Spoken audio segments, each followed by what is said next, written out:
Welcome to Life Chapters Podcast with Luis Vega. Welcome to Life Chapters. My name is Luis Vega, and today's special guest is a licensed clinical social worker and also the founder of Reset and Restart, Dr. Renesha Nichols. Hey, welcome. Thank you. I love that. Special guest. You are my special guest. I love it. Now, Dr. Nichols, can you tell me a little bit about you and what you do? So I am a social work by profession. So social workers wear many hats, but I've always been in the sector of education, schools. So I work in some universities as a educator in the social work profession, but also provide counseling. And on a doctoral level, it allows me to work with systems. So we have a lot of ingest systems, and so seeking opportunities to support fairness for vulnerable populations. So I do that in the community sector, policies and things of that nature that's allows me to sit at the table with stakeholders and make fair change. Now, what made you get into social worker? So social work has always been a profession of interest, right? People say that that's God's work, right? And it's funny because my grandfather, he did social work and I've always seen him do things like, community service and, coming to the aid of the elderly and the poor. And so it's always been just such a heart moving and noble profession. And so I was first introduced through the lens of granddaughter watching her grandfather. And then when I went to school, I pursued social work and I felt like it was the right profession. And so I stayed with it literally since college. I have chose social work through that, my undergrad, my master's, and then the doctoral, all within social work. Man, now I'm not very familiar with what a social worker does or is. Can you explain a little bit of that so I can understand it? Absolutely. And I'm glad you asked because I do think some people think social workers, and like I said, because the profession is so diverse, some people Mhm. think therapists. And I'm like, oh, that's an understatement. Social workers are more than therapists, right?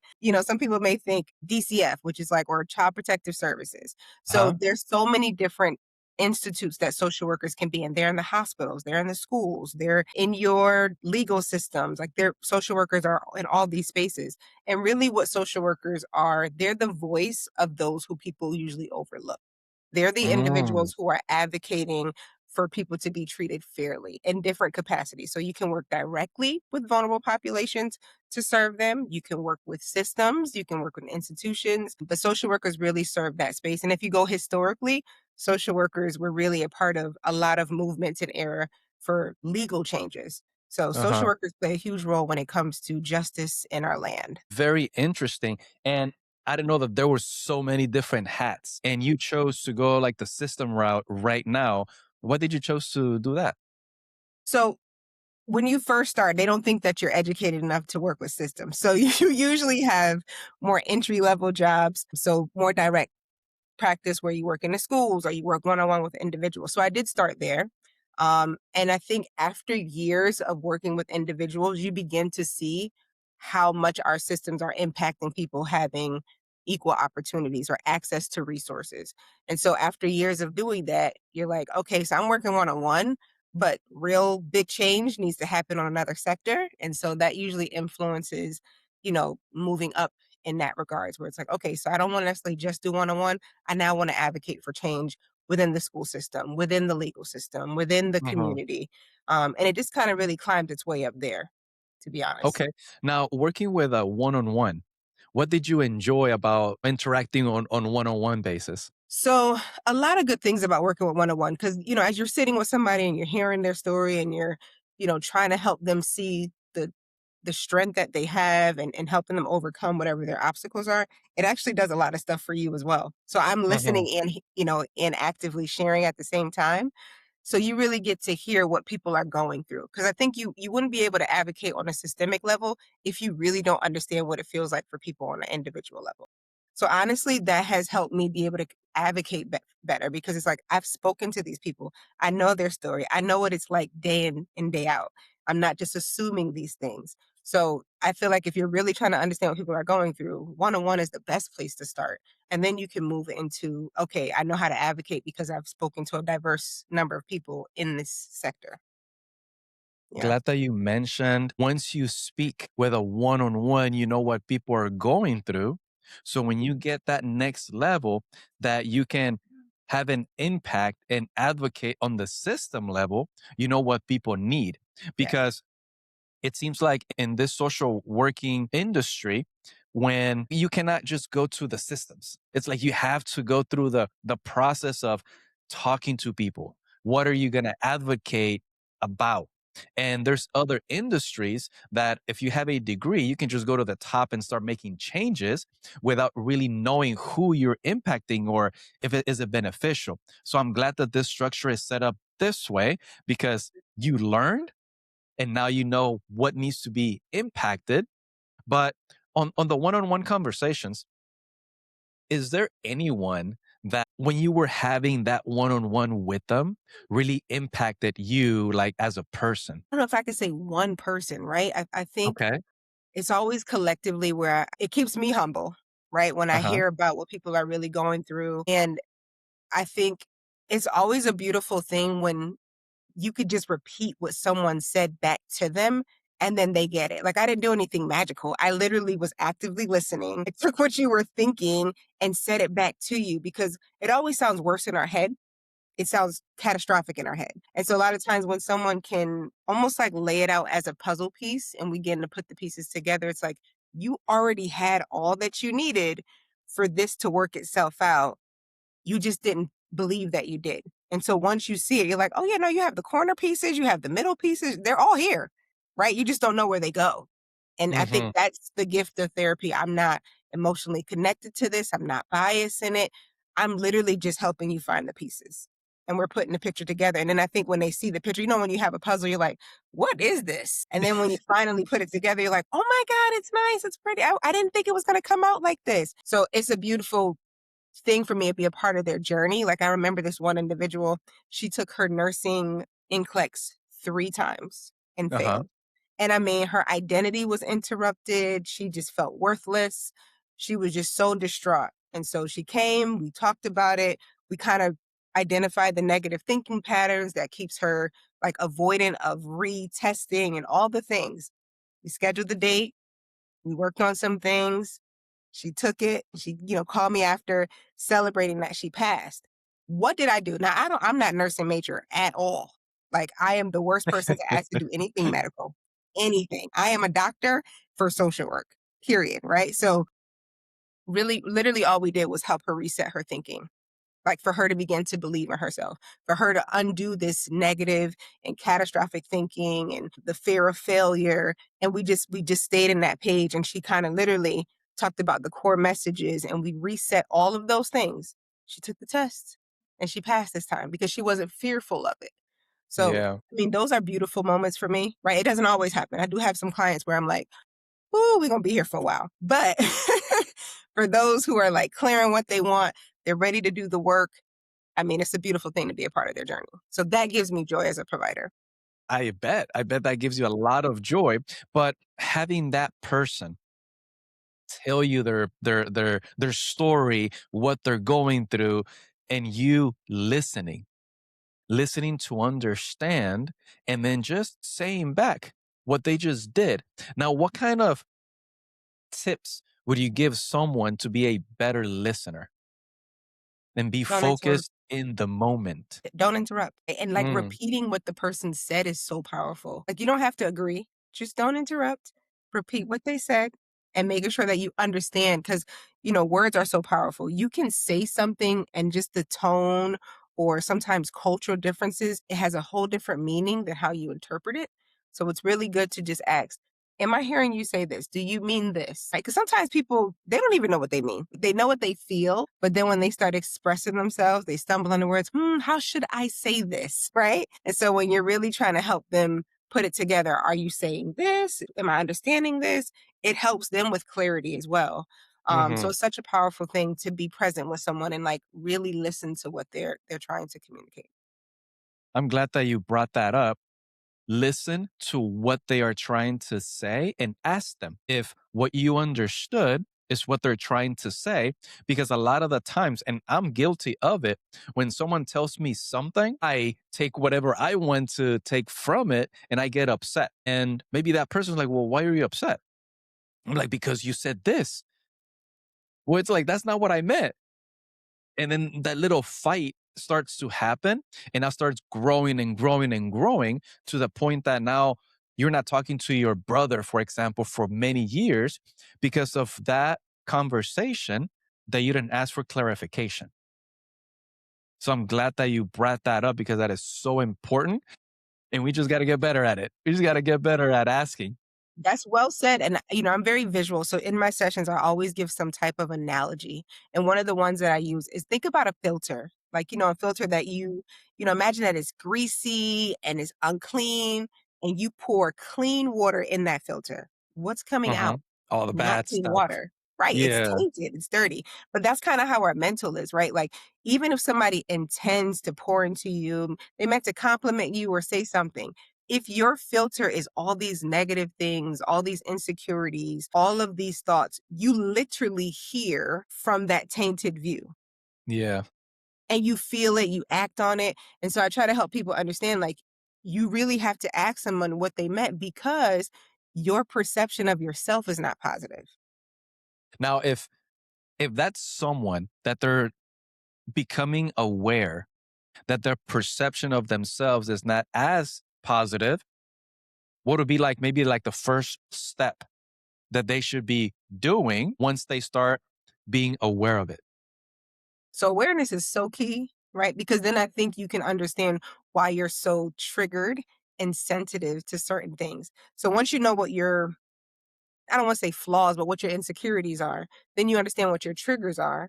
So then when Hmm. you get triggered, you can start responding differently, right? Because we can't change our past. We can't change what we've been through. If you've experienced trauma, it's a lie to act like trauma just disappears, right? It's usually something you live with forever, but your Yeah. response doesn't have to be the same, especially when you gain awareness as to, oh, that's why when someone says this, I tend to feel offended.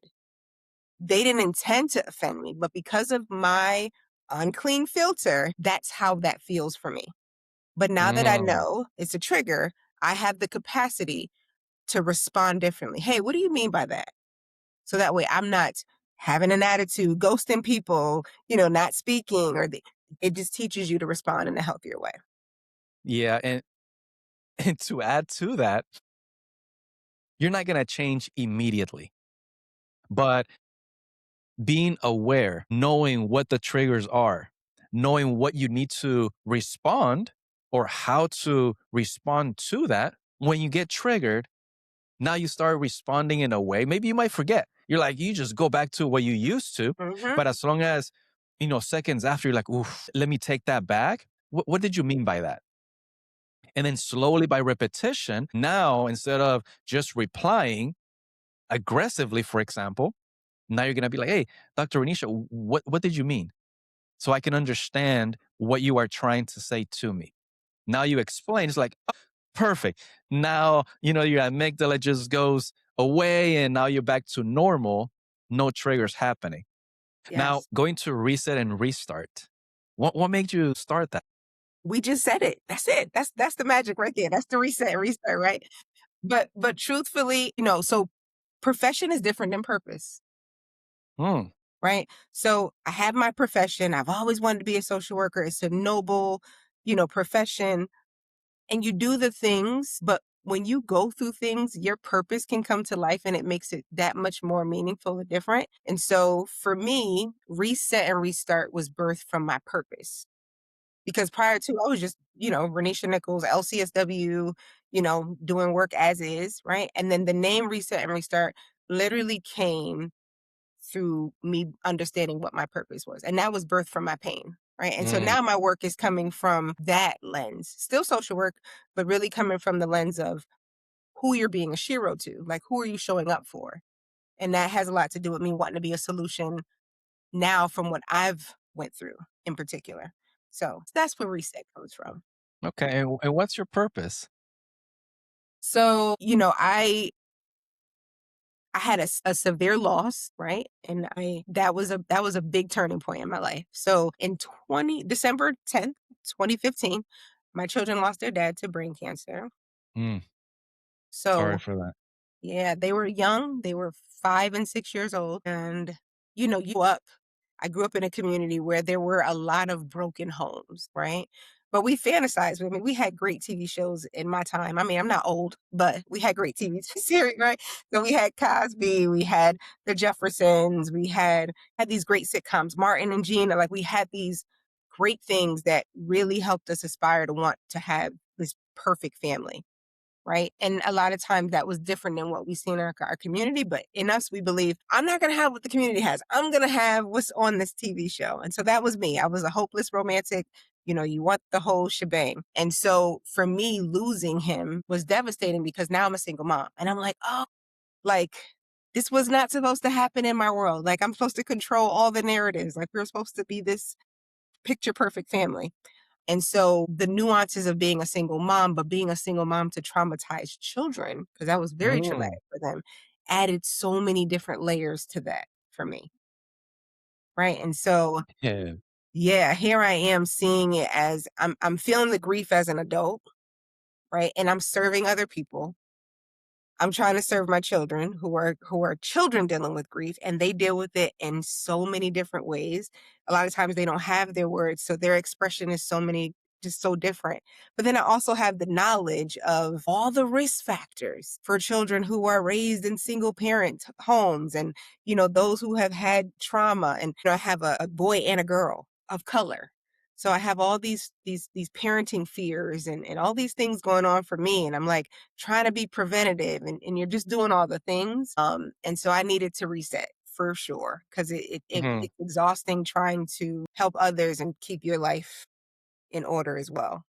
Yeah. Now, helping your kids, how did you separate being a mom and being that professional that had the right tips, the right conversations, or did you split those, or how did you work with that?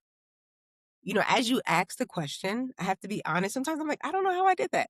But there was an off button because I didn't bring my stuff into session. So I had to be present for my clients. So there's like an off button. Like, I'm it's like I'm getting to this role.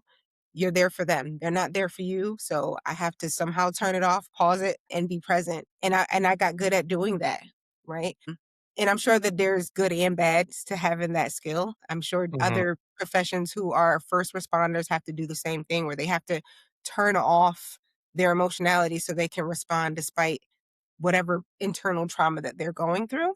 But it is a skill. It's something that we have to do in order for you to be able to serve others to that capacity. Because sometimes I'm listening to someone else's trauma story that may resonate with my own, but it's not Yeah. about me. So I have to stay present for them. It may Mm. help with the questions that I ask. It may help with what I may, you know, think that they're feeling at the time or struggling with because I have a similar struggle. But I could not over relate per se, right? And so I think there's an off button. Man, that is hard. Even though there's like an on and off button, you're dealing with a bunch of stuff at home that, they're traumatizing. Like a lot of people, they don't know how to recover from that. And here you are listening to very similar problems that are not yours, but they're your clients, and staying true and focused to that person and helping them out when you are also in need of that help. Yes, Man, 1000%. did you find you in someone else to like help you cope and help you deal with all of that? Or how did you go about it? So my reset was at some point I have to take the cape off because you get to a space where you're so used to helping others that you stop or don't ask for help yourself. Yeah. And for a long time I didn't. Like, you don't want to be a burden. You don't want to like you want to be able to do the things. And part of my reset was like, no, you need to embrace your own grief, right? You need to be honest about what you're struggling with. And when I was able to do that and I was able to deal with my own stuff, then I can show up differently for others who I can relate to. But if I'm just merely performing, it's not authentic. It's not like it doesn't even feel real, right? It feels like I'm putting on this face and I'm telling these people to do all these things that you yourself are not doing. Like, you know what I mean? Go to therapy. And I was like, oh well, a therapist needs a therapist, right? So Yes. you have to take your own advice at some point. So I Yeah. had to look at myself in the mirror where it's like, yeah, you got to get some help for yourself. I'm glad that you did that because a lot of the times our profession, what we're experts in, maybe we also suffer of that, but we're so good at giving advice to others, helping them out, and, have financial freedom, for example, and, set up all these plans. But then you got to look internally. I'm like, am I just telling them what to do, but I'm not even taking care of my own house? And it's like, no, take care of your own house so you can help others according. And I'm glad that you brought that up. Now, throughout your entire journey, it's been an up and down, and there's a I'm lot still of on a stuff. journey. Yeah. Yeah, there's a lot more success that is coming your way. Now, have you ever had a mentor or someone that guided you through your up and downs of life?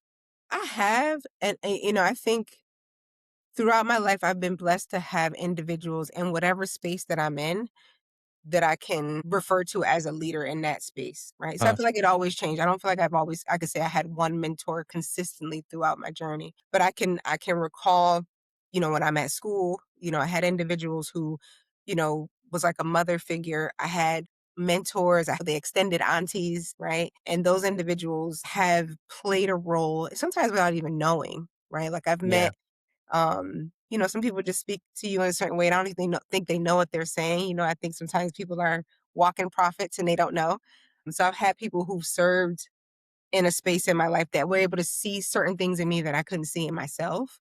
Church Mhm. has always been a prominent place where I've always felt supported. I definitely think, our elders are always something that I don't think people respect enough. Their wisdom is always huge in the sense of they've done life before me.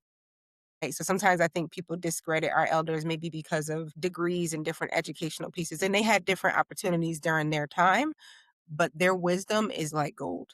They've lived this life before you, right? So there's just certain things when it comes to relationships, when it comes to, temperament, when it comes to the way you respond to certain things. Baby girl, listen, I'm telling you, I used to do, and you can learn from their past mistakes. And I think there's nothing like that. You can't learn those in a book.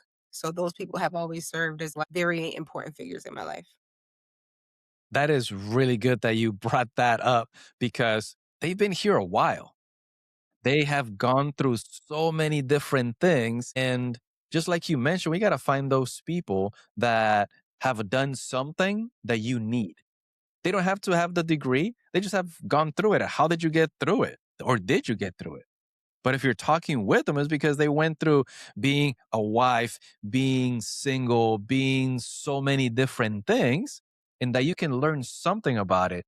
They can empathize with you and support you. And church is very important. And then those prophets that they don't know that they're prophets, but they just spill some words and you just capture it because sometimes things are caught. Hmm. And when people are just saying it, you just catch the right words at the right time when you need them and you take them the way that they're going to fit you best. And you're like, oh, but you said that? Like, I'm taking that. I'm taking a bunch of notes every single time that you say something. I'm taking notes because I'm trying to catch everything that is going to benefit me. And so I can pass it down to other people in different ways. Now, what stage of your life are you currently in, Dr. Nichols? Mm. I feel like I'm in harvest season, right? And when I say Okay. that, I say that in the sense of I have um been in survival mode for a period of time, been in imposter syndrome for a period of time. And so I feel like now I know. Now it's like, no, no, right? You see things much more clearer, and it's time for you to reap what you've been sowing for a long time. And I feel like I've been in a space of like, you don't want to do too much. You don't want to, um, because when you come from a certain space, you want to remain humble. You don't want to feel like, you are acting like you're better than other people and those kind of things. And that's what I mean by, you've been in survival mode, then you get out of survival mode and you may get into like imposter mode, like, do I deserve this? And you kind of have this whole perplexity. And I feel like now I'm just at a space where like, nope, you worked hard for where you are and you deserve to let your harvest, grow and reap the benefits of it. So that's where I'm I at. agree. I agree. There's so much that you have gone through. There's so many schooling, there's so many experiences, and you learn from everything. And maybe in the moment, you're like, man, I don't know if I'm qualified enough to do this for that imposter syndrome. But then you look back at all the years, all the sacrifices that you have gone through, and then you have those people telling you, hey, you're good. Like you deserve this and more. Now you start believing it until you just believe it and you just run for it. And I was just X everything. And you start impacting and advocating for a lot more people in different ways, helping them reset and restart wherever they are because you meet people where they are and then help them grow to who they are meant to be. Yeah, for sure. Now, what do you hope people listening take away from your story, Dr. Nichols? So I have this new saying. I'm actually going to make this Oh, like maybe my new tagline, but okay. it's no pain wasted. What do you mean by that? So everything that you've gone through is not a waste. Like, sometimes you're like, oh, I wish I never went through that. I should have made a better choice. And you can do Yeah. all these things. And it's like, no pain wasted. I think about all the things that I've been through. Right. And it really has, again, shaped my purpose. It really has allowed me to be the better version of me. And instead of allowing it to break me, I've allowed it to make me. So no pain wasted. That's the story. I know everybody has gone through something or going through something. And for them to figure out how can I be a solution for someone else, that is a beautiful thing to be able to do. So no pain wasted. Let it be a part of your gain. No pain wasted. Hey, you start saying that and doing that and teaching people that because everything they gone through, it's a preparation Yes. for who they're gonna become. And we are the best version of ourselves that can help the person that is going through the same thing that we went through. And if we didn't have that pain, we wouldn't know how to help that person. So when you say no pain wasted, it makes a lot of sense. If you put it that way, it makes a lot of sense. Now, is there anything that I haven't asked you that you would like to share with us? I think the only other thing that I could say is, one of the things that have also been hard is that the people who've watched you in your lowest, Huh? oftentimes there's a level of desire for those people to be there when you're at your highest.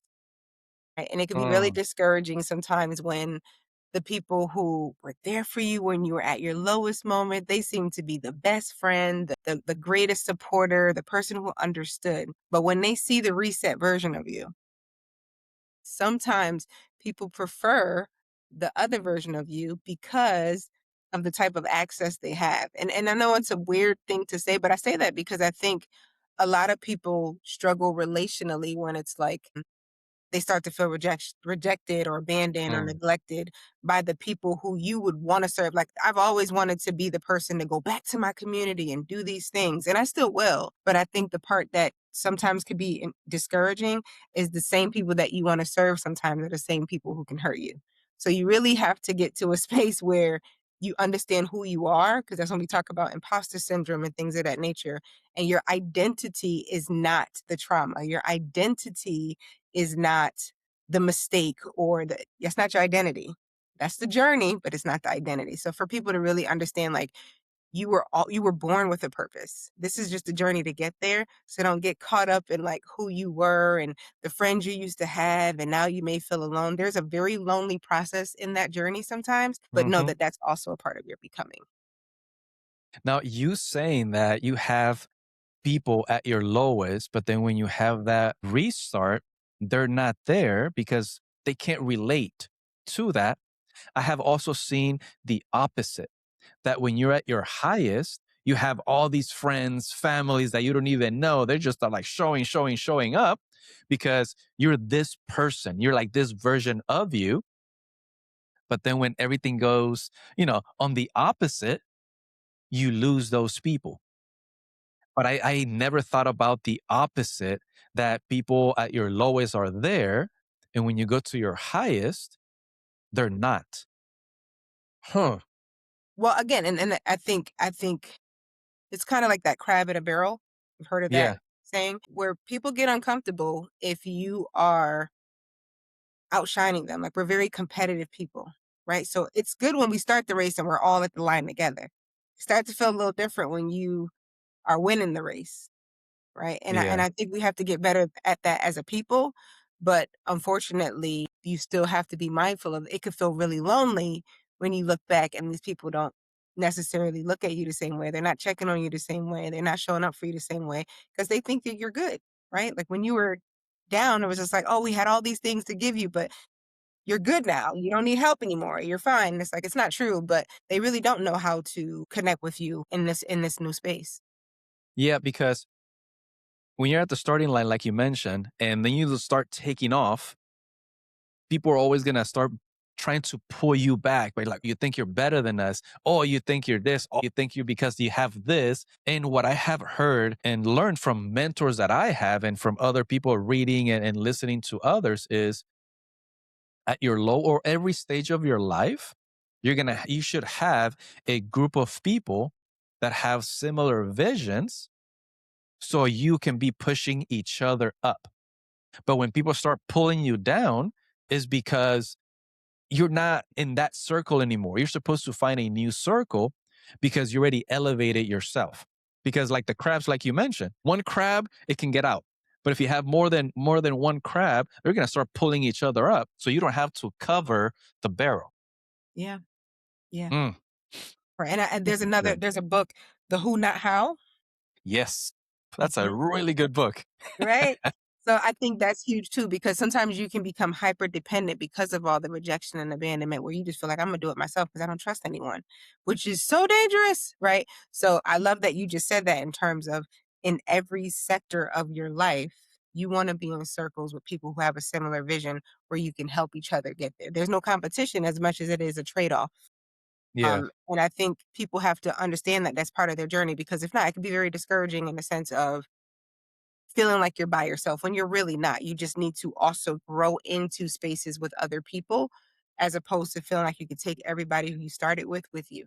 That's the part. And that's a I don't know if it's a mistake that we have to go through when we catch a break.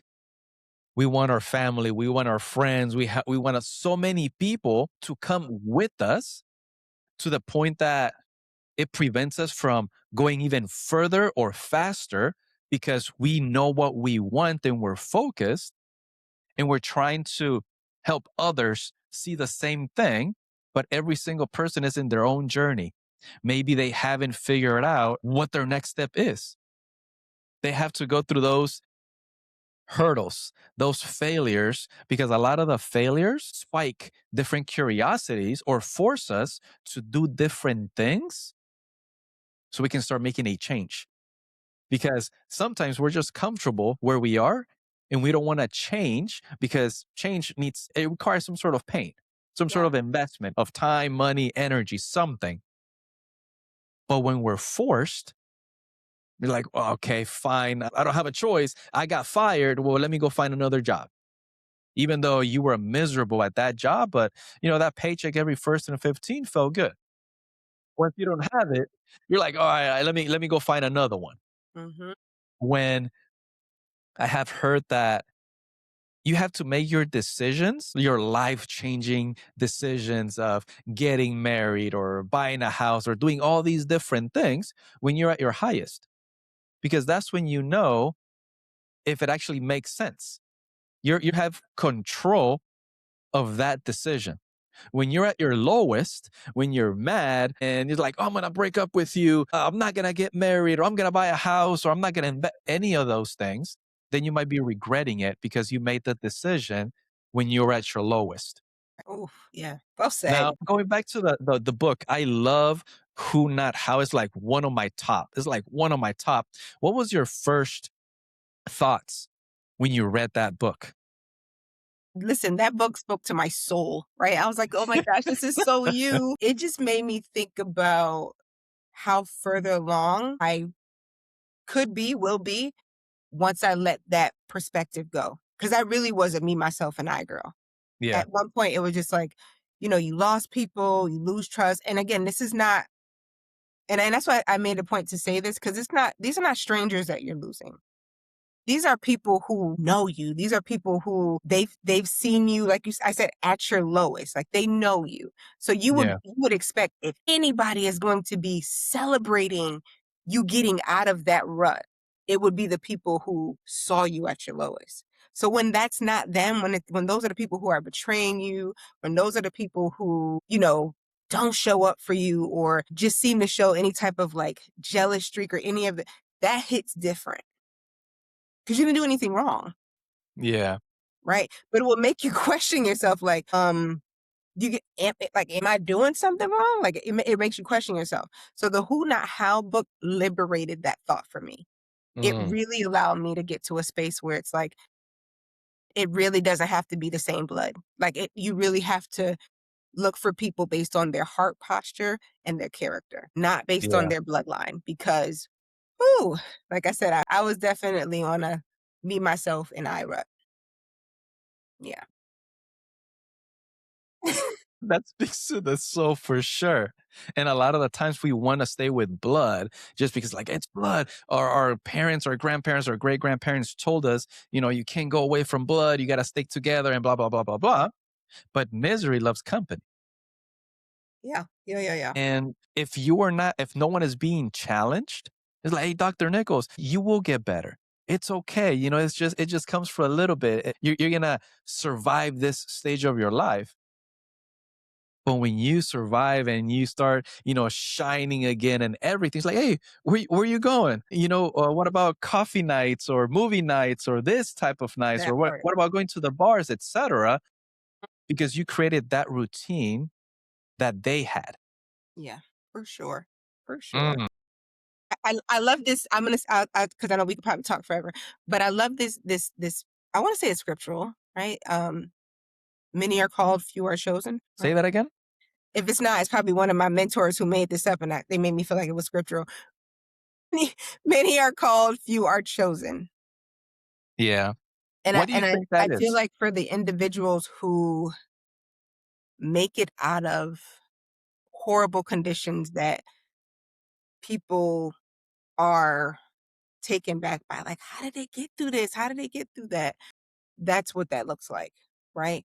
But then I also feel like because you were chosen, God protects his investment, Mm. right? Because he give us free will. So when you make the decision to do as he's saying, he takes you out, elevates you from these spaces, you're chosen. Right? Now, again, many are called. Everybody has the capacity to do this, but few do it. So for those who do it, they have to understand you are different. You cannot be in certain places. You cannot be around certain people. You cannot allow certain people to have access to you because God is going to protect his investment. So he will remove you from spaces. Sometimes you think it's a punishment. He will remove you from spaces that you're comfortable in because Mm. comfort doesn't produce growth. Comfort produces stagnation. If I'm comfortable, I'm not going to. You know how many times I've been on my couch for hours and I'm like, I need to go to bed. But because I'm Yep. comfortable, I'm just stuck there, right? Yeah. So comfort keeps stagnation, right? So God will purposely put you in positions that are uncomfortable because it's going to force growth, but it's a protection of his investment. He knows what you're capable of. Right. But I can't allow you to be around these things that are going to destroy you. So sometimes we see it as a punishment. And like I said, that's why this journey, your pain, the worst things you could think about. Like I started my practice because I had no choice. It wasn't because it was like, oh, I'm ready to have a couch and have people come and do counseling. This is that light work. No. It was definitely because after my children's dad was sick, I had to drop them off and pick them up. My son was having a hard time at school. I had to leave work to go pick him up. I couldn't commit to anyone's hours. So I said, you know what? I have to control my hours. I have to control my time. So Mhm. instead of me doing counseling for someone else, I'm going to have to start my own practice. I'll never forget. I call her my Italian mom. She was like, you don't even have any clients. And I was like, I know. Right. And as soon as I started, it was like, it like floodgates were open. People were coming. Right. So you just have to, that's the walk of faith. Like you don't have all the answers, but God made me uncomfortable for me to take that walk of faith. If not, I might still be working for my Italian mom. You get what I mean? She did the billing. I got a paycheck. I didn't have to worry about anything. She gave me autonomy over type of clients I wanted. So, but that's not what God wanted for me. Reset would have never been birthed if I stayed with my Italian mom. Yeah. And I bet it was very comfortable. You enjoyed it. The culture was nice and everything. But that's what a lot of the times happens. You're so comfortable. You're like, I'm good. I'm making X amount of money. My kids are taken care of. We're eating. We're doing this and that and the other. But God is like, you can do a lot better. Let me push you. Here, do this, try this. Because every people, every experience comes for a season to teach us something. Some people come for like a month or maybe one conversation, maybe a couple years to teach you something.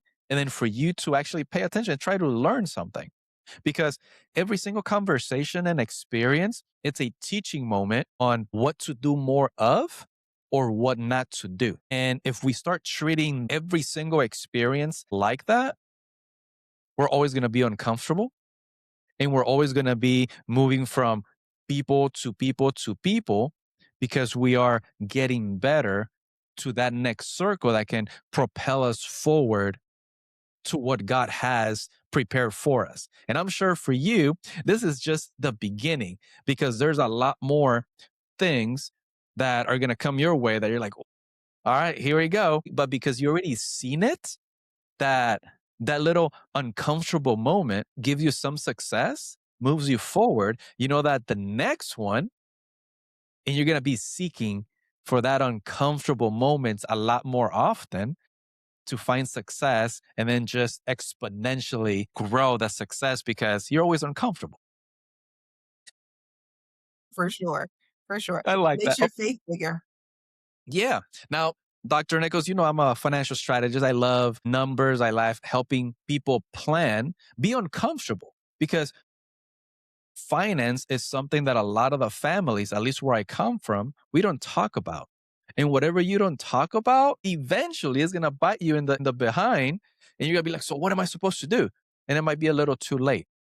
So, my question to you, what's a financial habit that has benefited you lately? So, a financial habit has been me starting to request compensation for my worth. You can say that again. You can say that one more time. Starting to request compensation for my worth. Mm, I have been mediocre for too long. And again, this is the level of comfort where it's like, oh, that's your homegirl though. That's your family though. Right. So I have to get out of that space. In order for me to build legacy for my children the way that I want to, I can no longer be mediocre. I am not looking to win the approval of people. I am no longer people pleasing.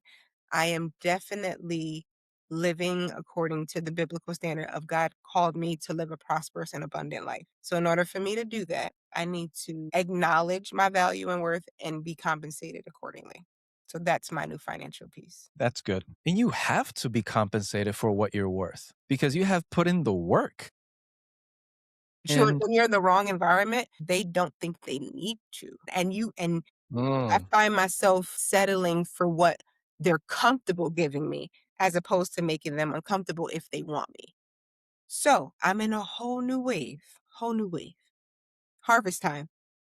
yes, yes. And what I think of that, what you just said is when we're trying to help people, it's like, my family, my friends, you always think of your close environment that you want to help them with all the tools Hmm. that to get them better. Hey, I'll give you a free session, or it's on me, or it's this, or it's that. You're chasing. It's like you just want my money, or they just come to chat with you. They don't take it serious. But when people need it, they will pay whatever is required because they want to get out of that financial hardship, out of being all the way at the bottom Hmm. ever. They're gonna pay whatever it takes. Right. And And can I sometimes, just add something to what you said? please. I think it's not only the need, because I feel like the people that I'm trying to serve, they need it. They don't want you. So they need the service. They don't want you. The fact that it's you, the Mm, fact that it's, your fan, like, so yeah. I need my hair done. Yeah.